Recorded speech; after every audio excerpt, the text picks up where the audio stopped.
இந்த நாட்களில் கண்மணி போல் கருத்துடன் நம்மை காத்தாரே, கர்த்தரையே நம்பி ஜீவித்திட கிருபையும் நீந்ததும் சூத்திரிப்போமே. அற்புதமே அவர் நடத்துதமே, ஆனந்தமே பரமானந்தமே, நன்றியால் உள்ளமே மிக பொங்கிடுதே. நாம் அல்லேலூயா துதி சாற்றிடுவோம், நன்றியால் உள்ளமே மிக பொங்கிடுதே. நாம் அல்லேலூயா துதி சாற்றிடுவோம். கிறிஸ்துக்குள் அன்பானவர்களே, ஆண்டவராகிய இயேசு கிறிஸ்துவின் நாமத்தில் உங்களை வாழ்த்துகிறேன். கர்த்தர் நம்மை கடந்த 10 மாதங்களையும் கிருபையாய் நம்மை நடத்தினார். எவ்வளோ பிரச்சனைகள், போராட்டங்கள், பலவீனங்கள், வியாதி, தேவையின் மத்தியில் நாம் வாழ்ந்திருந்தோம். ஆண்டவர் எல்லாவற்றிலும் நமக்கு போதுமானவராய் ஆசீர்வதிக்கிறவராய் இருந்தார். எனக்கு அன்பானவர்களே, தேவனுடைய ஆசீர்வாதம் நம்மை எப்பொழுதுமே தாங்குவதாய் இருக்கிறது.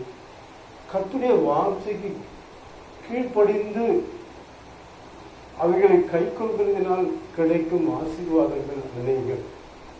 நாம் கர்த்தருடைய வார்த்தைக்கு எப்பொழுதுமே கீழ்ப்படிவுகளாக இருக்க வேண்டும். அவருடைய வசனத்திற்கு, அவருடைய வார்த்தையை நாம் கேட்கிறவர்களாக இருப்பது மாத்திரமல்ல, அவைகளின்படி வாழ்கிறவர்களாக கூட நாம் இருக்க வேண்டும். அதுக்கு அன்பானவர்களே, சங்கீதம் 1 வாசிக்கிறோம். கர்த்தருடைய 1ஆம் சங்கீதத்தில் வாசிக்கும் போது, துன்மார்க்கருடைய ஆலோசனையை நடவாமல், பாவிகளுடைய வழியில் இல்லாமலும், பரியாசக்காரர்கள் உட்கார்ந்தும், கர்த்தருடைய வாக்கில் தியானமாயிருக்கிற மனுஷன், மிகவும் பகலும் தியானமாயிருக்கிற மனுஷன் பாக்கியவான். அவன் செய்வதெல்லாம் வாய்க்கும். அவன் நீர்க்கால்களில் ஓரமாய் தன்னை நடப்பட்டு தன் காலங்களிலே தன் கனியை தந்து இலையுதிரா மரத்தை போல் இருப்பான் என்று வேத வார்த்தை சொல்கிறது. இதற்கு முன்பாகவே எரேமியா 17ஆம் அதிகாரம் 5ஆம் வசனத்தில் வாசிக்கும் போது, இன்றைக்கு நாம் கர்த்தர் மேல் நம்பிக்கை வைக்கின்ற மக்களாய், எரேமியா 17ஆம் அதிகாரம் 7ஆம் வசனத்தில் கர்த்தர் மேல் நம்பிக்கை வைத்து கர்த்தரை தன் நம்பிக்கையாக கொண்டிருக்கிற மனுஷன் பாக்கியவான். அவன் தண்ணீர் அண்டையிலே நடப்பட்டதும் கால்வாய் ஓரமாக தன் வேர்களை விழுந்தும் உஷ்ணம் வருவதை காணாமல் இலைப்பச்சையாய் இருக்கிறதும் மழை தாட்சியான வருஷத்திலும் வருத்தமின்றி தப்பாமல் கனி கொடுக்கிறதுமான மரத்தை போல் இருப்பான். கனி கொடுக்கிற வாழ்க்கை, தேவனால் ஆசீர்வதிக்கப்பட்ட அவருடைய வார்த்தைக்கு கீழ்ப்படியும் போது, அதுதான் உபாகம் 28:1-14 வசனங்களை வாசிக்கும் பொழுது, இன்று நான் உனக்கு விதிக்கிற என் வார்த்தைகளின் படியெல்லாம் நீ கவனமாய் என் சத்தத்துக்கு செவி கொடுப்பாயானால், இப்பொழுது சொல்லப்படுகிற ஆசீர்வாதங்கள் எல்லாம் உன் மேல் வந்து பதிக்கும். நீ போகையிலும் ஆசீர்வதிக்கப்பட்டிருப்பாய், வருகையிலும் ஆசீர்வதிக்கப்பட்டிருப்பாய். ஏற்ற காலத்திலே உன் தேசத்திலே மழை பெய்யும். நீ கையிட்டு செய்கின்ற எல்லாவற்றையும் நான் ஆசீர்வதிப்பேன். நீயோ கடன் கொடுப்பாய், கடன் வாங்குவதில்லை என்ற ஒரு வாக்கு தத்துவத்தை ஆண்டவன். கர்த்தருடைய வார்த்தை நாம் கை கொள்கின்ற மக்களாய் எப்பொழுதுமே அந்த ஆசீர்வாதத்தை, இன்னைக்கு யாருக்குமே ஆண்டவர் ஆசீர்வாதம், அவரை நம்புகின்ற மக்களுக்கு ஆசீர்வாதத்துக்கு குறைவே இல்லை. இன்று நாம் அநேகம் நினைக்கிறாங்க, நான் ஜெபம் பண்றேன், எல்லாம் செய்யறேன், எனக்கு ஆசீர்வாதம் இல்லையே. ஆனால் ஆண்டவர் நாம் நினைக்காத நேரத்தில் நாம் நினையாத ஆசீர்வாதத்தை, எரேமியா 33:3 ஆண்டவர் சொல்ற, எட்டாவதும் நீ நினையாததுமான ஒரு பெரிய காரியத்தை செய்யும் என்று சொல்லி ஆண்டவர் நாம் எதிர்பார்த்து கூட இருக்க மாட்டோம். அதே நேரத்தில் எரேமியா 17:6 சொல்ற, அவர் மேல் நம்பிக்கை வைக்காதவர்களுக்கு என்ன பாருங்க, அவர் மேல் நம்பிக்கை இல்லாத மனிதர்களுக்கு அவர்கள் அவாந்தரங்களில கரளையாய் போன செடியை போல் இருந்து நன்மை வருவதை காணாமல் வனாந்திரத்தின் வறட்சியான இடத்தில் குடியில்லாத உழைப்பான நிலத்திலும் தங்குவான். அவன் பாருங்க, கர்த்தரை நம்பலன்னா எவ்வளவு ஆசீர்வாதம் இல்லாத இருக்கிறது பார்க்கிறோம் இல்லையா? ஆண்டவரை நம்புகிற பிள்ளைகளுக்கு ஆண்டவர் நினைச்சு பார்க்காத ஒரு ஆசீர்வாதத்தை அவர் கொடுக்கிறவராக இருக்கிறார். சங்கீதம் 34:10 கர்த்தரை தேடுவதற்கு ஒரு நன்மையும் குறைபடாது, அவர் எல்லா நன்மையும் கொடுக்கிறவராக இருக்கிறார். பிலிப்பியர் 4:19 என் தேவன் தம்முடைய மகிமையின் ஐஸ்வரியத்தினால் கிறிஸ்து இயேசுவுக்கு ஒரு குறைவெல்லாம் நிறைவாக்குவார். ஆண்டவர் குறைவை நிறைவாக்குகிற தலைவராகிறார். அவர் ஜீவனுள்ள தேவன். அவருடைய வார்த்தைக்கு நாம் கீழ்ப்படியும் பொழுது ஆண்டவர் குறைவை நிறைவான ஆசீர்வாதத்தை நமக்கு கொடுக்கிறது நினைக்கிறார். இந்த நவம்பர் மாதத்தில் கடந்த பார்த்தீங்கன்னா பிப்ரவரி மார்ச்லேருந்தே நமக்கு குறைவு அதிகமாக இருந்தது. ஆனால் கர்த்தர் மேல் நம்பிக்கை வைத்திருக்கிற பிள்ளைகளுக்கு அவர் வெட்கப்பட்டு போவதில்லை என்று சொல்றார். நீ வெட்கப்பட்டு போவதில்லை. ஆண்டவர் நம்முடைய வாழ்க்கையில எவ்வளவு நன்மைகளை அவர் செய்கின்ற கடவுளாக இருக்கிறார். எரேமியா 17:8 வாசிக்கிறோம். அவன் தண்ணீர் அண்டையில் நடப்பட்ட மரம் மழைத்தாட்சியான வருடத்தில் ஆசீர்வாதம். அவன் தண்ணீர் அண்டையில நடப்பட்ட ஒரு மரம் சொல்லி 8ஆம் வசனத்தில் அவன் தண்ணீர் அண்டையில நடப்பட்டதும் கால்வாய் ஓரமாக தன் வேர்களை விடுகிறதும் உஷ்ணம் வருகிறதை காணாமல் இலை பச்சையாக இருக்கிறதும் மழைத்தாட்சியான வருஷத்திலும் வருத்தமின்றி தப்பாமல் கடன் கொடுக்கிறதுமான மரத்தை போல் இருப்பான். ஆண்டவர் பாருங்கள், ஒரு ஆசீர்வாதம். அவன் நீர்கால்களிலே ஓரமாய் நடப்பட்டு தன் காலத்தில் தன் கனியை தந்து இலையுந்திரா மரத்தை போல் இருப்பான். சங்கீதம் உள்ள வாக்கியம். அவன் செல்வதெல்லாம் வாய்க்கும்.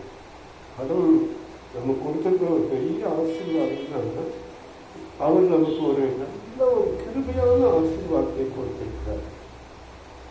எனக்கு அன்பான கடவுளுடைய சமூகத்தில் நான் தேவன் பார்த்தீங்கன்னா ஆதியில பார்க்கும்போது ஆதியாகமம் 1:26 அங்கு கர்த்தர் ஆதாமை தமது சாயலாக உண்டாக்குவோமாக என்று அவனை ஆசீர்வாதம் உண்டாக்குவாமாக என்று சொல்லும்போது அந்த இடத்துல திருத்துவத்தை குறித்து நாம் பார்க்கிறோம். பிதா குமாரன் பரிசுத்த ஆவியானவர் இருக்கலாம். அங்கே உண்டாக்குவோமாக ஆதாமை தன்னுடைய சாமிகளை ஆண்டவர் உண்டாக்கி அவனுக்கு ஒரு நல்ல ஒரு தோட்டத்தை உருவாக்கி கொடுக்கிறார்கள். அவனை ஆசீர்வதித்து பாருங்கள். ஆதியாகமம் 2ஆம் அதிகாரத்தில் வாசிக்கும்போது 1 நல்ல கனிதரும் மரங்களையும் உண்டாக்குறாரு. அந்த இடத்துல ஒரு நல்ல ஒரு ஆறு உண்டாக்குறாரு. ஆதியாகமம்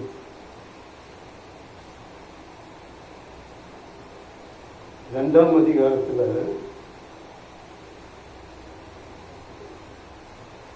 கர்த்தர் 8ஆம் வசனத்தில் வாசி கர்த்தர் கிழக்கே ஏதேனும் ஒரு தோட்டத்தை உண்டாக்கி தாம் உருவாக்கின மனுஷனை அதில் வைத்தார். தேவனாகி கர்த்தர் பார்வைக்கு அளவு புசிப்பு நலமான சகலவித விருட்சத்துகளுக்கும் தோட்டத்தின் நடுவிலே ஜீவ விருட்சத்தையும் நன்மை தீமை அளித்திருக்கிற விருட்சத்தையும் பூமியிலிருந்து முளைக்க பண்ணினார். தோட்டத்திற்கு தண்ணீர் பாயும்படி ஏதேனிலிருந்து ஒரு நதி ஓடி அங்கே இருந்து பிரிந்து 4 பெரிய ஆறுகளாயிற்று. முதலாம் ஆற்றுக்கு பைசோன் என்று பேர். அது ஆகிலா தேசம் முழுவதையும் சுற்றி ஓடும். அவ்விடத்திலே பொன் விளைவும். அந்த தேசத்தின் பொன் நல்லது. அவ்விடத்தில் பித்தலாகும் கோமேதக்கு கல்லும். 2ஆம் ஆற்றுக்கு கீகோன் என்று பேர். அது எத்தியோப்பியா தேசங்களில் சுற்றி ஓடும். 3ஆம் ஆற்றுக்கு இத்தக்கேன் என்று பேர். அது சிரியாவுக்கு கிழக்கே ஓடும். 4ஆம் ஆற்றுக்கு ஜைபரத் என்று பேர். அந்த இடத்துல மனுஷனை வச்சு அவன் ஆசீர்வதித்து கொடுக்குறார். ஆனால் இந்த கனியை புசிக்காதன்னு சொன்னதுனால அவன் கீழ்ப்படியாததுனால ஒரு ஆசீர்வாதத்தை அனுப்புவார். இன்னைக்கு ஆண்டவர் நம்மை ஆசீர்வதிப்பதற்காக தான் ஆண்டவர் உண்டாக்கினார், நம்மை படைத்திருக்கிறார், அவருடைய ஆசீர்வாதத்தின் பிள்ளைகளாய் நம்மை வைத்திருக்கிறார். வெளிப்படுத்தின விஷயத்தின் 22ஆம் அதிகாரத்தை நாம் வாசிக்கும் பொழுது அங்கு பாருங்க, ஆண்டவர் ஒரு பெரிய அழகான ஒரு தோட்டம் ஆண்டவருடைய அங்க யோவானுக்கு ஒரு நல்ல ஒரு தரிசனத்தை கொடுக்கிறார். அங்க பாருங்க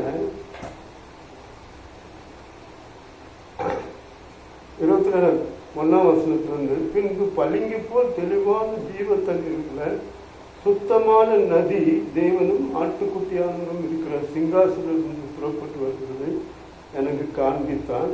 நகரத்து வீதியின் மத்தியிலும் நதியின் இருக்கரையிலும் 12 விதமான கனிதரும் ஜீவ விருட்சம் இருந்தது. அது மாதந்தோறும் தன் கனியை கொடுக்கும். இந்த விருட்சத்தின் இலைகள் ஜனங்கள் ஆரோக்கியம் அடைவதற்கு ஏதுவாயிருந்தது. பாருங்க, அந்த ஆண்டவர் மறுபடியுமாக அந்த தோட்டத்தை ஏதேனை யாருன்னா புதிய புதிய பூமி ஆண்டவர் உண்டாக்கி 2ஆம் வருகையில உலகம் புதிய புதிய பூமியிலும் இப்படியான ஒரு ஆசீர்வாதம். அந்த இலையினுடைய இது பார்த்தீங்கன்னா அங்கு அவ்வளோ செழிப்பா இருக்கு, எந்த வியாதியும் கிடையாது, அந்த தண்ணீர் அழகா ஓடுது. பார்க்க எவ்வளோ ஆசீர்வாதமான ஒரு காரியத்தை தேவன் மனிதனுக்கு கொடுத்திருக்கார். ஆனால் மனிதனும் அதனாலதான் அவன் ஆண்டவரை விட்டு விலகி ஓடினால பூமியில சாபம் வந்தது. முள்ளு கல் இதெல்லாம் உருவாச்சு சாபத்தினால. எனக்கு அன்பான தேவ பிள்ளைகள், கர்த்தருடைய வார்த்தைக்கு கீழ்ப்படுகிற பிள்ளைகளாய் பாருங்க. தேவன் ஆதியாகமம் 6:8 வாசிக்கும் பொழுது, நோவா அந்த நீதிமான் நிமித்தம் 40 நாள் பெரிய பெருமழை வெள்ளம் வந்து அந்த உலகம் அழிந்த பின்பு தேவன் மறுபடியும் ஆதியாகமம் 9ஆம் வசனத்துல நோவாவையும் அவன் குமாரரையும் ஆசீர்வதித்து நீங்கள் பழுகி பெருகி பூமியில் இருப்பீர்கள். ஆண்டவர் எவ்வளவு அருமையான தேவன்! நமக்கு கர்த்தர் பூமியை நிரப்புங்கள் என்று சொல்லி மனிதனை ஆசீர்வதிக்கிறார். மனிதனும் கர்த்தனை விட்டு கர்த்தர் எவ்வளோ நன்மைகளை செய்த தேவனை இன்றைக்கு நாம் மறந்துட்டோம். அவர் நம் வாழ்க்கையில எவ்வளோ ஒவ்வொரு நாளும் எரேமியா 3:22 எரேமியாவின் புலம்பல் 3:22 சொல்றார், நான் நிர்மூலமாகாதிருக்கிறது தேவனுடைய சுத்த கிருபை. இன்றைக்கு அவருடைய கிருபையினால்தான் நாம் ஆசீர்வாதமா இருக்கிறோம். அந்த இரக்கத்தினால்தான் நம் ஜீவனோடு கூட வாழ்ந்து கொண்டிருக்கிறோம். ஆபிரகாம் பாருங்க, நோவாவை ஆசீர்வதிக்கிறார். அதிலிருந்து ஜனங்கள் வருகிறார். அதற்கென்பாலும் இந்த ஜனங்கள் தெரிந்தவே இல்லை. ஆபிரகாமின் விசுவாசிகளின் தந்தை ஆபிரகாமை ஆண்டவர் ஆசீர்வதிக்கிறார். அவர் கொடுக்கிற ஒரு வாக்கு தத்துவம் பாருங்க, வானத்தின் ஆசீர்வாதத்தையும் பூமிக்குரிய ஆசீர்வாதத்தையும் கர்ப்பத்தின் ஆசீர்வாதத்தையும் ஆவிக்குரிய ஆசீர்வாதத்தையும் ஆண்டவர் கொடுக்கிறார். அதான் ஆதியாகமம் 12ஆம் அதிகாரம் 1 3 வசனங்களை கர்த்தர் சொல்ற காரியங்கள், உன்னை பெரிய ஜாதியாக்கி உன்னை ஆசீர்வதித்து உன் பேரை பெருமைப்படுத்துவேன், நீ ஆசீர்வாதமாயிருப்பார். கர்த்தர் பாருங்க, அவன் பேரை பெருமைப்படுத்துவேன் சொல்றாங்க. உன்னை ஆசீர்வதிக்கிறவர்களை நான் ஆசீர்வதிப்பேன், உன்னை சபிக்கிறவர்களை சபிப்பேன். பூமியில் உள்ள வம்சங்கள் எல்லாம் உன்னால் ஆசீர்வதிக்கப்பட்டிருக்கும் என்றார். எனக்கு அன்பானது ஆபிரகாமின் பிள்ளைகளாகிய நாம், ஆவிக்குரிய பிள்ளைகளாகிய நாம் தேவ ஆசீர்வாதத்தை பெற்றுக் கொள்வதற்கு தேவனுடைய வார்த்தைக்கு நாம் கீழ்ப்படுகிறோம். அப்பொழுதுதான் நீர்கால்களில் ஓரமாய் நிரப்பட்டு தன் காலத்தில் தன் கனியை தந்து இல்லைகிறாய்.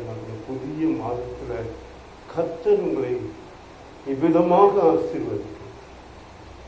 எலியேசர் ஆபிரகாம் தன்னுடைய வேலைக்காரனை அனுப்புகிறார். எலியேசர் போறாரு, என் ஒட்டகங்களுக்கும் எனக்கு தண்ணீர் கொடுக்கிற அந்த மகள் தான் ஆதியாகமத்தில் வாசிக்கிறோம். ஆதியாகமம் 24ஆம் அதிகாரத்தில் வாசிக்கும் பொழுது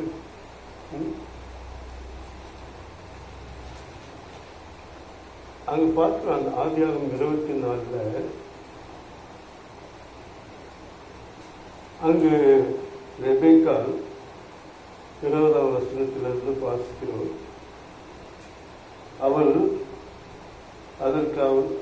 அப்பொழுது அந்த ஊழியக்காரன் அவளுக்கு எதிர்கொண்டு ஓடி, நீ உன் குளத்தில் இருக்கிற தண்ணீரில் கொஞ்சம் குடிக்க தர வேண்டும் என்றார். அதற்கு அவள், குடியும் என் ஆண்டவரே, சீக்கிரமாய் குளத்தை தன் கையில் இறக்கி கொண்டு அவனுக்கு குடிக்க தண்ணீர் கொடுத்தார். அதை குடித்த உடனே அந்த பெண்ணுக்கு, இந்த பெண்ணு தான் என்னுடைய எஜமானுடைய மருமகள், ஈசாக்குக்கு ஏற்ற பெண் என்று சொல்லி பாருங்க, அவங்க வீட்டுக்கு போறாரு. அந்த பொண்ணுக்கு எல்லா காரியத்தையும் கைகளுக்கு பார்த்தீங்கன்னா ஒட்டகங்கள் பிடித்து தீர்த்த பெண்ணு. 22ஆம் வசனத்துல அந்த மனிதன் அரை சேக்கால் எடையுள்ள பொற்காதனையும் அவள் கைகளுக்கு 10 சேக்கால் எடையுள்ள பொண்ணுள்ள 2 கடகங்கள் எடுத்து கொடுத்து, நீ யாருடைய மகள் எனக்கு சொல்ல வேண்டும், நாங்கள் உங்கள் தகப்பன் வீட்டில் தங்க வேண்டும் என்றார். அதற்கு அவர், நான் நாகோருக்கும் மில்கால் பெற்ற குமாரனாகிய பெத்துவேலின் மகள் என்று சொன்னதிலிருந்து அவர் அவங்க வீட்டுக்கு போறாரு. அவங்க போன உடனே ரெபேக்காவுடைய சகோதரர் லாபான் ஓடியாந்து சொல்றாரு. 31ஆம் வசனத்தை நாம் வாசிக்கும் போது, அவன் கர்த்தரால் ஆசீர்வதிக்கப்பட்டவரை உள்ளே வாழும், நீர் வெளியே நிற்பானே, உமக்கு வீடும் ஒட்டங்களும் இடமும் ஆய்க்குமாயிருக்கிறது. அங்கு இவரும் ஆசீர்வதிக்கப்படுகிறார். எளியதற்கு நல்ல ஒரு உதவி கிடைக்கிறது. தேவனுடைய வார்த்தையின்படி நாம் நடக்கும்பொழுது, தேவ கட்டளைக்கு கீழ்ப்படிப்போது, ஒவ்வொரு நாளும் அவருடைய வேதத்தை தியானம் பண்ணும் பொழுது, தெய்வ வசனத்துக்கு கீழ்ப்படியும் பொழுது, ஒரு நாளும் ஆண்டவர் நம்மை வெற்றிப்படுத்த விடவே மாட்டார். வேதத்துல வாசிக்கிறோம், நீதிமான்களின் பிள்ளைகள் அப்பத்துக்கு திரிந்து நான் கண்டதில்லை செயல் வாசிக்கிறோம். ஆண்டுடைய பிள்ளைகள் ஒரு நாளும் எங்கேயும் போய் யாருக்கும் கை நீட்ட முடியாது. ஆண்டவர் ஆசீர்வதிக்கிற கடமை பாருங்க. அங்க கூட அந்த ரெபேக்கால அங்க அந்த எஜமான் பத்தி சொல்றார். யாரு? எலியேசர் சொல்றாரு, என் எஜமானை போல் மிகவும் ஆசீர்வதித்திருக்கிறார் கர்த்தர் என் எஜமானை. 35ஆம் வசனத்தை வாசித்தீங்கன்னா, மிகவும் ஆசீர்வதித்திருக்கிறார். அவர் சீமானாயிருக்கிறார். கர்த்தர் அவருக்கு ஆடு மாடுகளையும் பொன்னையும் வெள்ளியும் பொன்னையும் வேலைக்காரிகளும் ஒட்டகங்களையும் கழுதைகளையும் கொடுத்திருக்கிறார். அவ்வளோ ஆசீர்வாதமான ஒரு காரியத்தை ஆண்டவர் என் எஜமானுக்கு செய்திருக்க இவர் சொல்றாரு. எனக்கு அன்பானவர்கள், தேவ பிள்ளைகள் ஒரு நன்மை குறைக்கிறார். ஆண்டவருடைய சமூகத்துல ஆசீர்வதிக்கப்பட்ட பிள்ளைகளாய் நாம் இருக்கிறோம் இல்லையா? எனக்கு அன்பானவர்களே, கர்த்தர் நம்மை ஆசீர்வாதத்தின் பிள்ளைகளாய் அவர் வைத்திருக்கிறார்.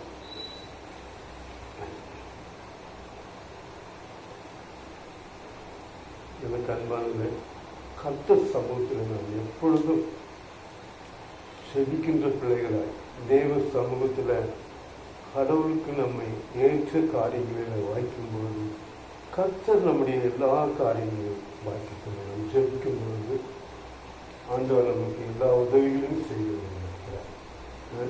இந்த நாளில தேவனுக்கு கீழ்ப்படுகிற பிள்ளைகளாய் அவருடைய வார்த்தைக்கு கீழ்ப்படியும் போது மிகுந்த சமாதானம் அடைகிறவர்களாய் நாம் இருக்கின்றோம். கர்த்தர் நமக்கு நல்ல திருப்தியான சந்தோஷத்தை கொடுக்கிறவராக இருக்கிறார். திருப்தியான ஆதாரத்தை நமக்கு கொடுக்கிறார்.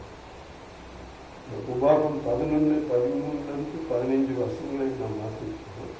அங்கு சங்கீதத்திலும் வாசிக்கிறோம். 104ஆம் சங்கீதத்துல 15, 16 வசனங்கள்ல கர்த்தர் திருப்தியான ஆதாரத்தை நமக்கு கொடுக்கிறார். கர்த்தர் பாருங்க, ஆண்டவர் பாருங்க, ஆதியாகமம் 26ஆம் அதிகாரம் 12ஆம் வசனத்துல அந்த ஈசாக்கு கோரூரிலே இருந்த பொழுது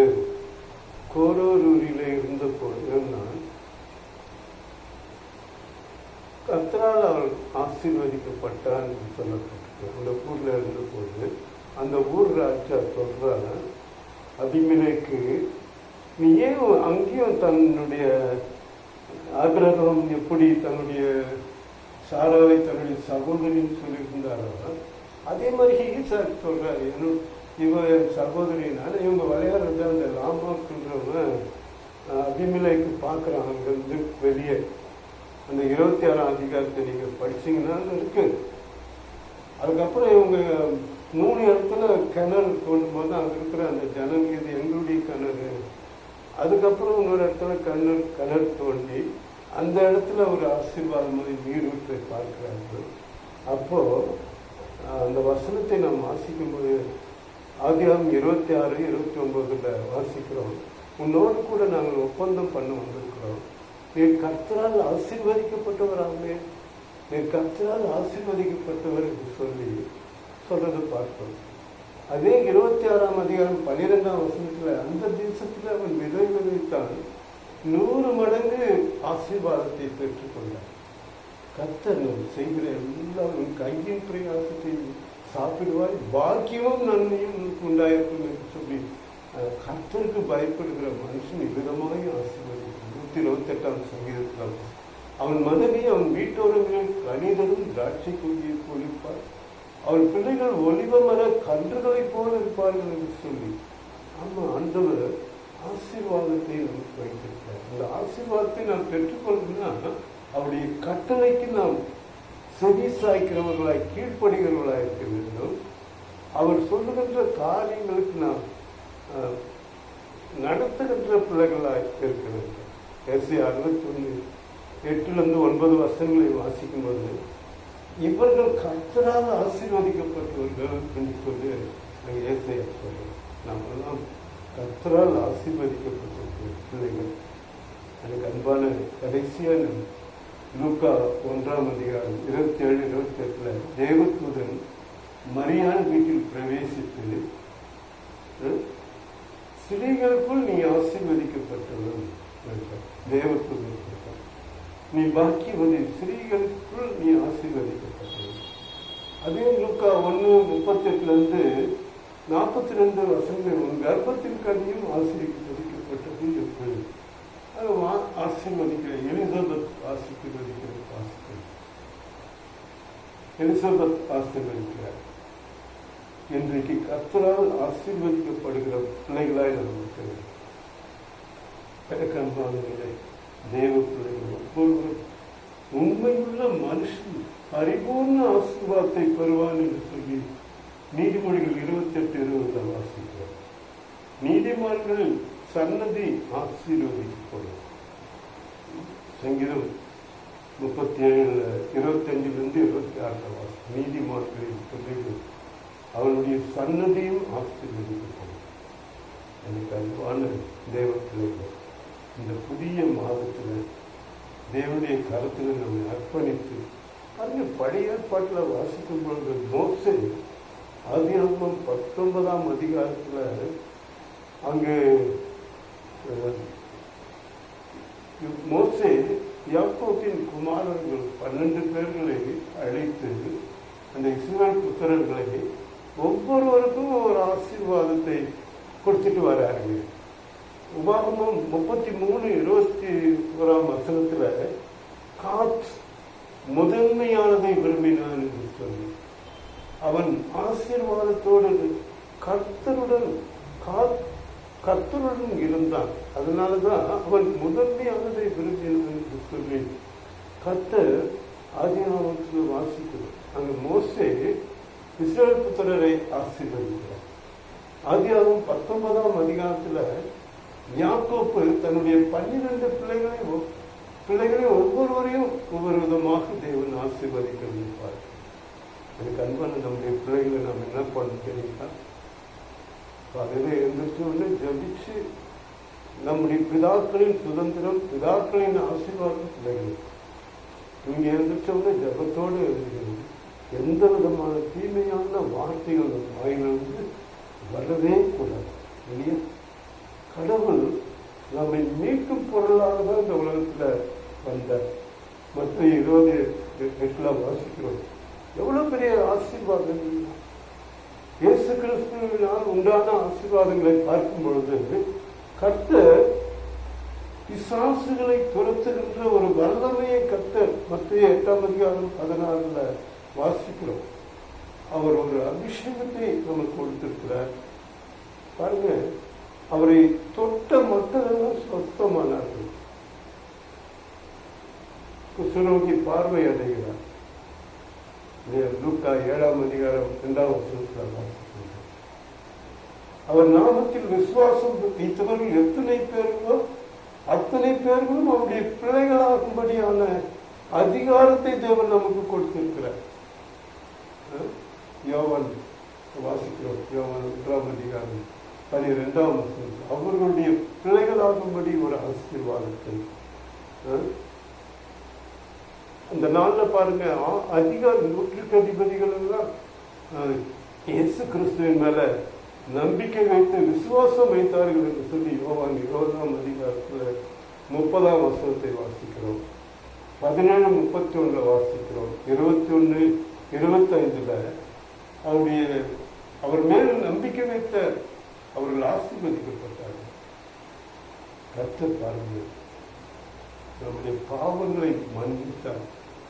நாம் அக்கிரமக்காரர்களாக இருந்த நம்மை பாவங்களை மன்னித்தார். அவருடைய ரத்தத்தின் மூலமாக நம் பாவங்கள் மன்னிக்கப்பட்டது. லூக்கா 7:47-28 வாசிக்கும் போது நம் பாவங்களை மன்னிக்கின்றவராக இருக்கின்றார்.